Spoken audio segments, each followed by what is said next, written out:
everybody. It is Monday. How are we doing tonight? Jennifer in first. Yay, Jennifer. How are you tonight, Miss Jennifer? Good to have you with us. Kitty's with us tonight. Linda is on. How was everybody's Monday? Tell me about your Monday, people. Hey, Adele and Dazzle. Bonnie's on. Bonnie and Park are on. Great to have you here, Bonnie. How is everybody doing on this Monday? What are we grateful for on this Monday? We had a great sales day to start the week. Great day to start the week.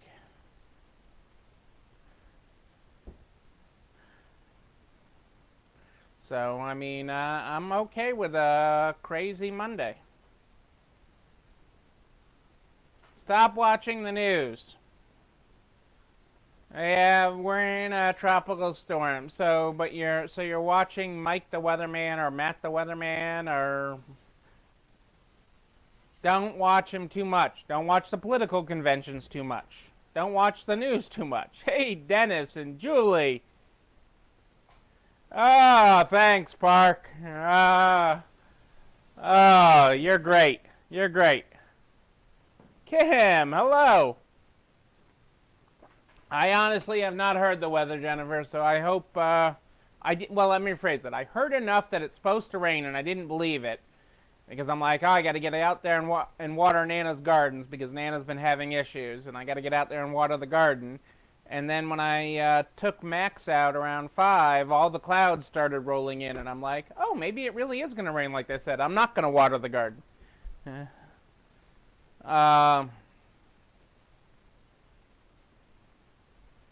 That is a great way. Well, hey, I'd rather take an armchair weatherman, Jen, than an expert a lot of times. They don't know what the heck they're talking about. But that is a wonderful thing. I love waking up to see the overnight sales. You know, when that happens, and if something wakes you up, a sound to wake you up, Kitty. A cha-ching is a nice way to do it. We got 2 great applications today. That's very good. It was on my list. If I find my list, I was supposed to get to applications, driver applications today, and look at that, but I did not. So I will put that off to Wednesday. Employees that help you stay organized. That's awesome, Kelly. Although I did get a lot of things on my list overall. PPP forgiveness done, and that your bank's just sitting on it, though. I'm telling you, they're not doing anything with it. Not doing anything with it. Yours isn't big enough for them to do anything with it yet. But I'm proud of you for getting it done, Park. I'm proud of you for getting the paperwork done. And I am optimistic that the paperwork will be meaningless, because there's going to be a new form that says, you get it forgiven, you get it forgiven, you get it forgiven. It'll be like Oprah. It is my goal with our friends in Washington, and I got a few meetings on that this week, starting tomorrow afternoon. Tuesday, Wednesday, Thursday, I got meetings with our friends in Washington or wherever they're hiding out this week. So we'll see what's happening. We'll see what's happening, what we can get done there. Did I miss anything else? Hey, it is Kelly from Albuquerque who's got grateful staff. Jerry's with us. Jerry, this is so perfect. You're in my talk tonight. You're not. I mean, that you're actually watching tonight live is great, but you're in my pile tonight. You are in this pile, Jerry. I have got you in this pile.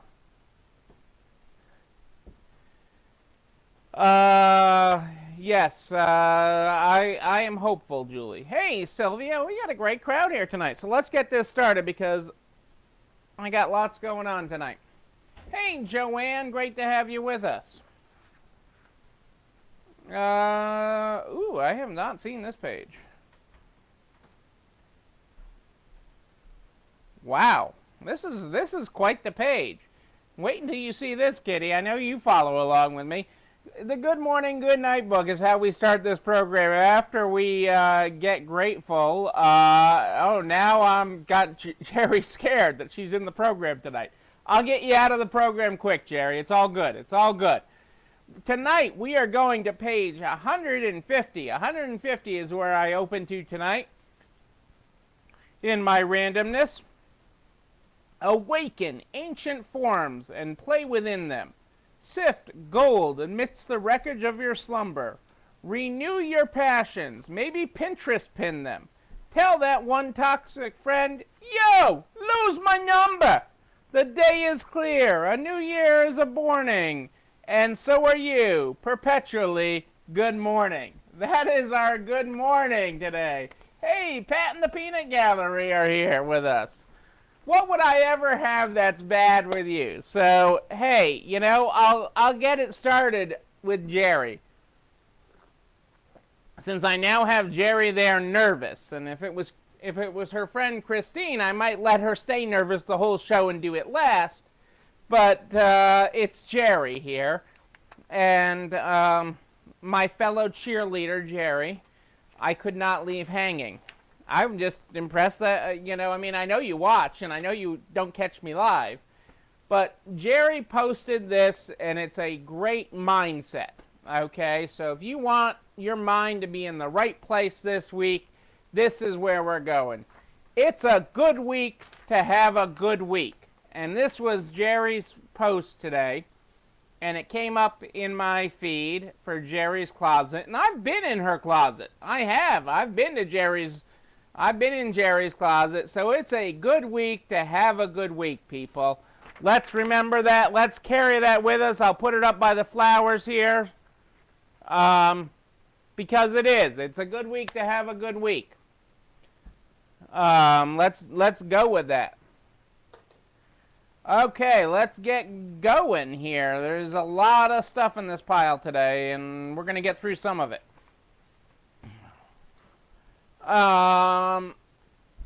American Express, our friends at American Express are buying cabbage. Okay? She does post the best inspirational post. Jerry, that's why she's a cheerleader. She's so inspirational. American Express is buying cabbage. Okay, and the question that many of you have is, what does that mean to you? Because I know a lot of people here have used cabbage either for their PPP or they use them for short-term financing and things. So overall, it does nothing because they're buying all cabbage's assets, but American Express is not buying any of their loan portfolio. So they bought them for their technology. They bought them for their tech team. Kelly, you're making me laugh. Okay, and they bought them for their business portfolio for who their customers are and everything, but they didn't buy any of their loan portfolio. So their loan portfolio will be serviced by a new company, okay? And American Express will be buying all their technology. The sale is expected to close later this year. And if you have used cabbage for any of this, expect to get solicitations from American Express. Kelly, how do you know that Jerry's closet is not filled with Ben & Jerry's? I'm just saying. You know, our friends at Walmart are easing COVID-19 restrictions on store hours. Next week, Walmart plans to extend hours at about 85% of its stores, which had curtailed hours at the start of the pandemic. More than 4,000 of its 4,700 stores will expand their closing time from 8:30 p.m. to 10 p.m., providing customers with greater options to shop for the food, medicine, and supplies they need.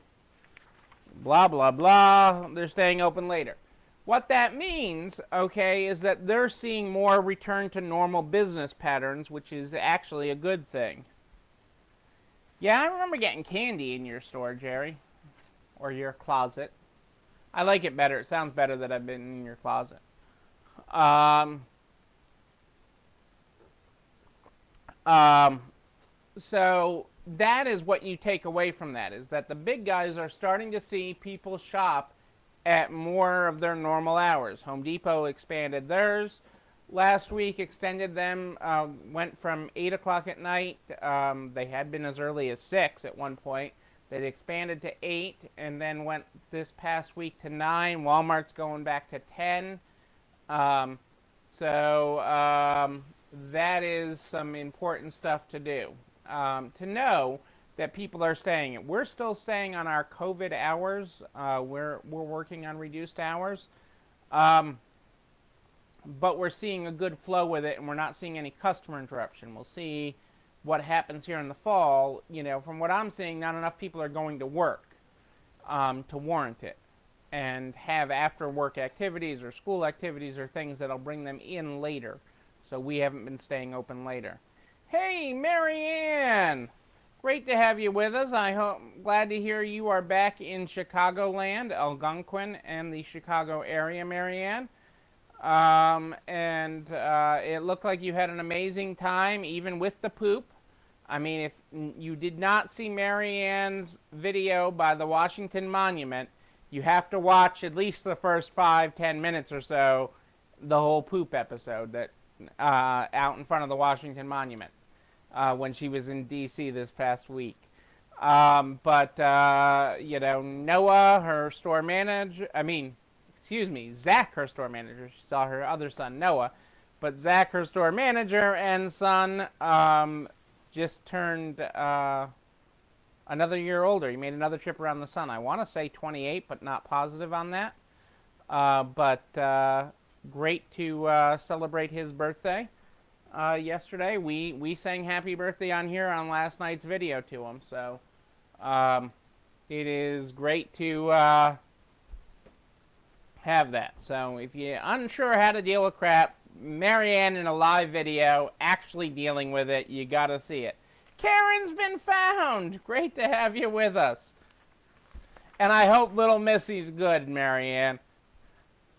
Facebook is bashing Apple for refusing to waive a commission fees, and it is seizing on hopefully what they hope to be backlash.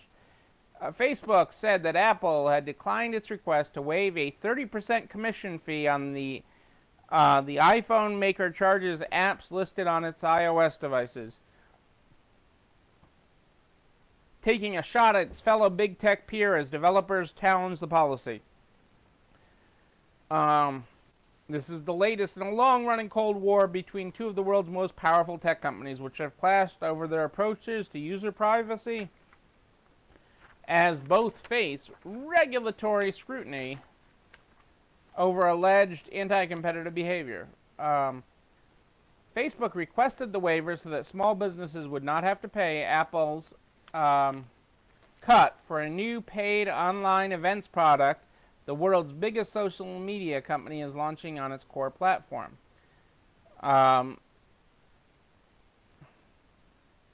Apple has also removed video game Fortnite from its App Store for violating its in-app payment guidelines, sparking a backlash online and prompting the developer of the game to file an antitrust lawsuit against challenging Apple's rules. Apple takes a cut of between 15 and 30% for most app subscriptions and payments made inside apps, though there are some exceptions for companies that already have a credit card on file for iPhone customers if they also offer in-app payment that would benefit Apple. Developers have long criticized the commissions as well as Apple's prohibitions on courting customers for outside sign-ups and what some developers see as an opaque and unpredictable app vetting process. A mock-up of the new events product on iPhone provided by Facebook showed that the company planned to tell users that Apple would take 30% of the purchase.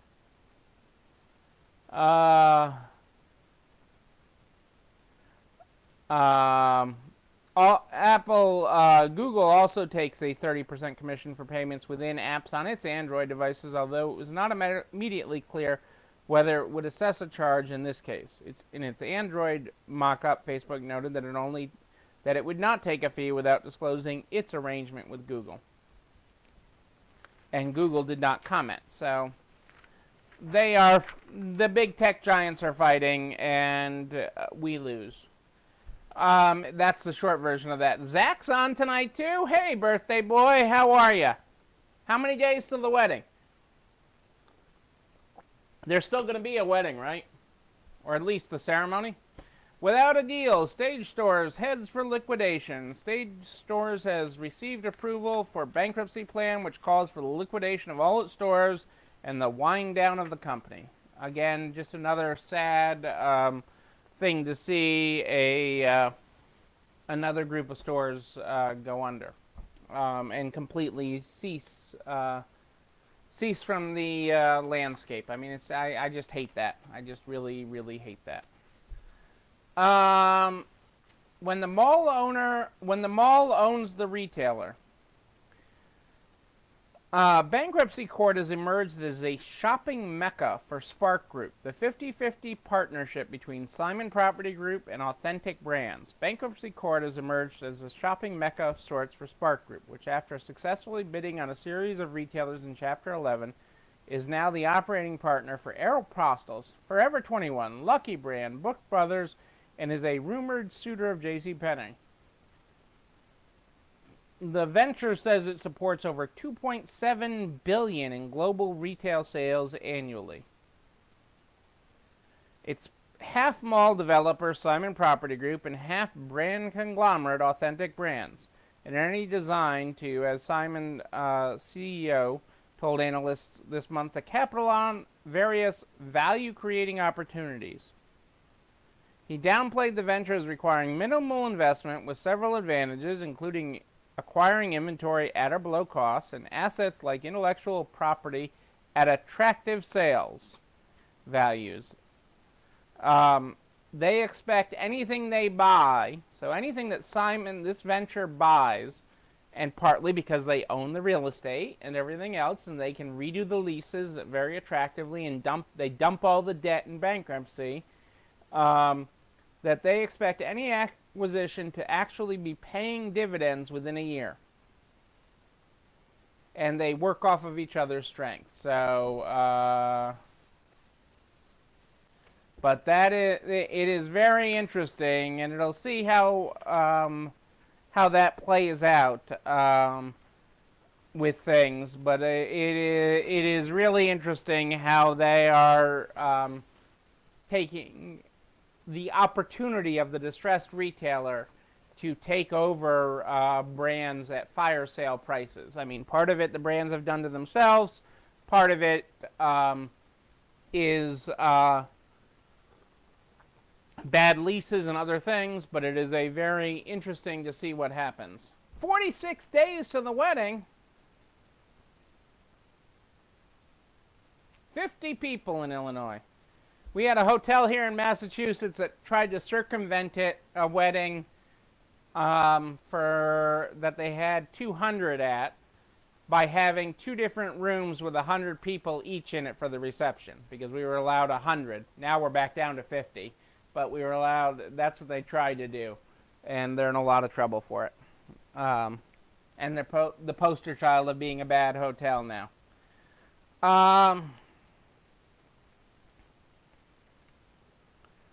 Our friends at United Policyholders, one of the people I met in last week when I was doing that insurance talk, is they're doing, they're getting involved in a lawsuit against a insurance company for business interruption insurance.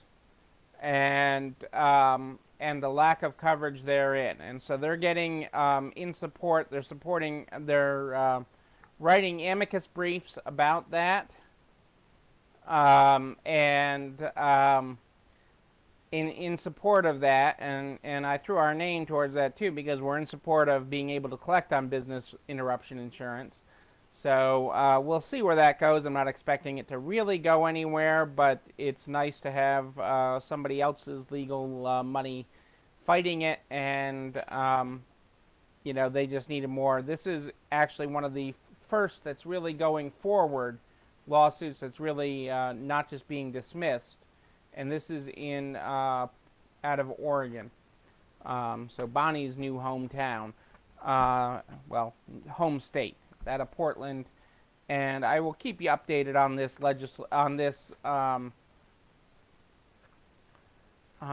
amicus brief and this lawsuit as it moves forward, because it's really kind of interesting how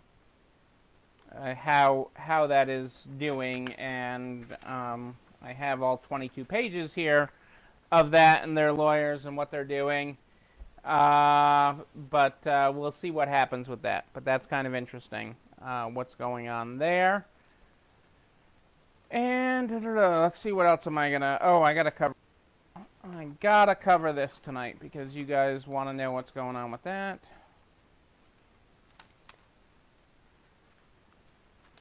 Oh, I got these things. I got all these things I gotta cover tonight.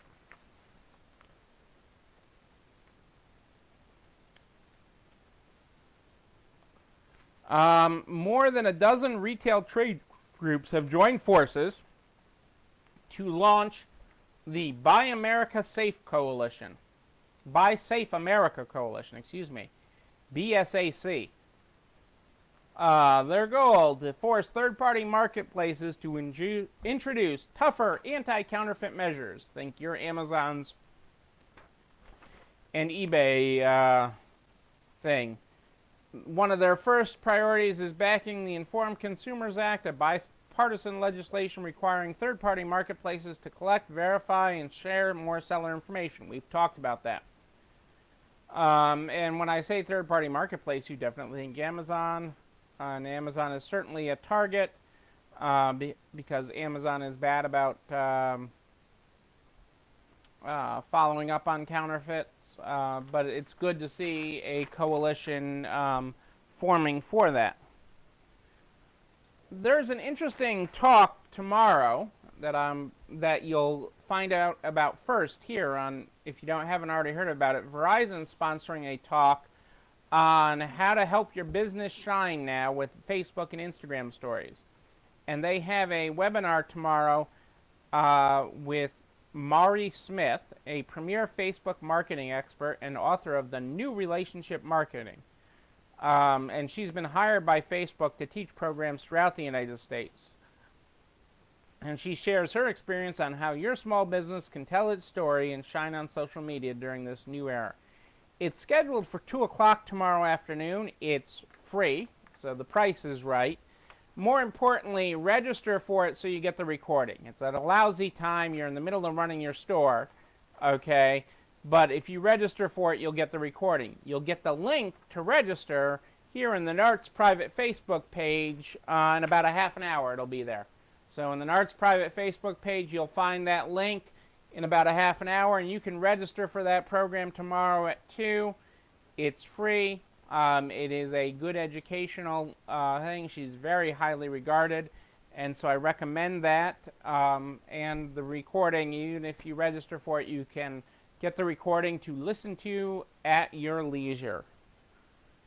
In other retail news, the Rent the Runway, you've heard of them. They are shutting all their stores permanently. They're getting out of the freestanding brick and mortar business. They don't plan to reopen any of its stores. They have 5 physical locations, with one in New York, Chicago, Boston, Washington, D.C., San Francisco. The San Francisco store is their largest location and opened most recently in May of 2019. The 8,300 foot store featured more than 20 fitting rooms, an expanded merchandise assortment, and added perks such as an event and networking space, and a beauty bar. Who doesn't like a beauty bar?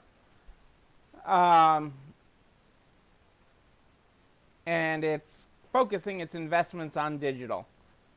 And it'll grow its network of drop-off boxes or kiosks where customers can return their rented items as opposed to mailing them back.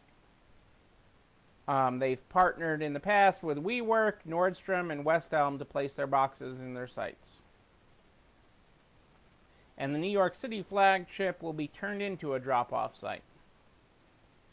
So sad to see, again, stores closing, but theirs really didn't work anyways. If you follow any of what was happening, overwhelmingly in their stores, they just really became drop-off spots. People just used them as a place to drop off things. So not a big surprise there.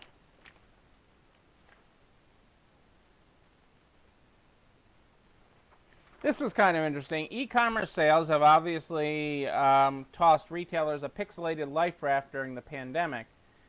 But according to projections, 2020's online retail sales will surpass 2019's entire year total by October. And obviously, that's, posed its challenges, and we're going to certainly have fourth quarter challenges with shipping and other issues this year, but it is good that happened.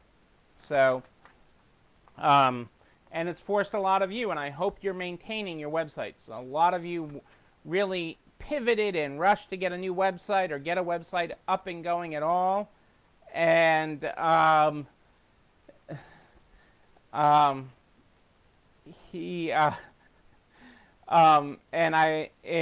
the most important thing you do with your website is keep it going and keep current items, new items going to your website all the time.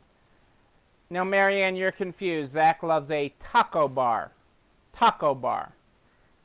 So, when he says he's going to the taco bar, you heard beauty, you said taco. The $400 unemployment supplement that the president has authorized, and there's really a lot of games with how that's funding. And a lot of states had said they wouldn't participate because it required them to contribute $100 of it. It has now been decided that the administration will allow, as long as you are earning $100 in unemployment from the state, they'll allow that $100 to count as the state's contribution, making the federal contribution $300.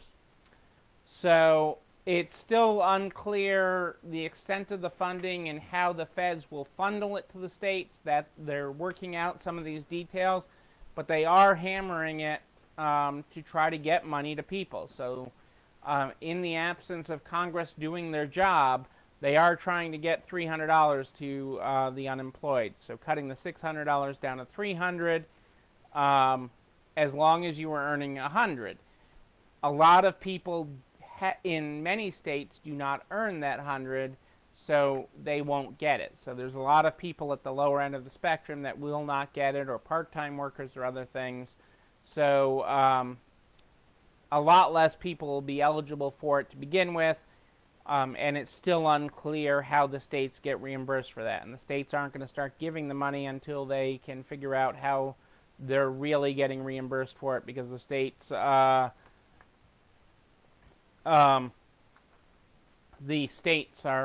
not giving up any money without 100% reimbursement, not just a tweet saying, "Don't worry about it, you'll get reimbursed." They want something a little more formal than that. So there's really no direct timeline on when that will happen, and people are working with the real pain of it, and so you are starting to see an uptick in applications, or good applications, from people, which is good. I mean, we've gotten some good people. We've really gotten some great staff during this. Excuse me. I know how you feel about it, Zach, and I haven't had a sit down with Rachel to understand how she feels about a taco bar. But I do understand, definitely understand how you feel.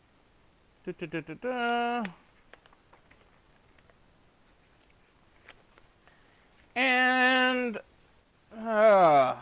lastly tonight, in case you didn't see the memo earlier, I am honored to announce I'm very thankful for those that have given of themselves to put themselves out there and run for the NARTS Board of Directors. It's not an easy thing. It's not an easy job.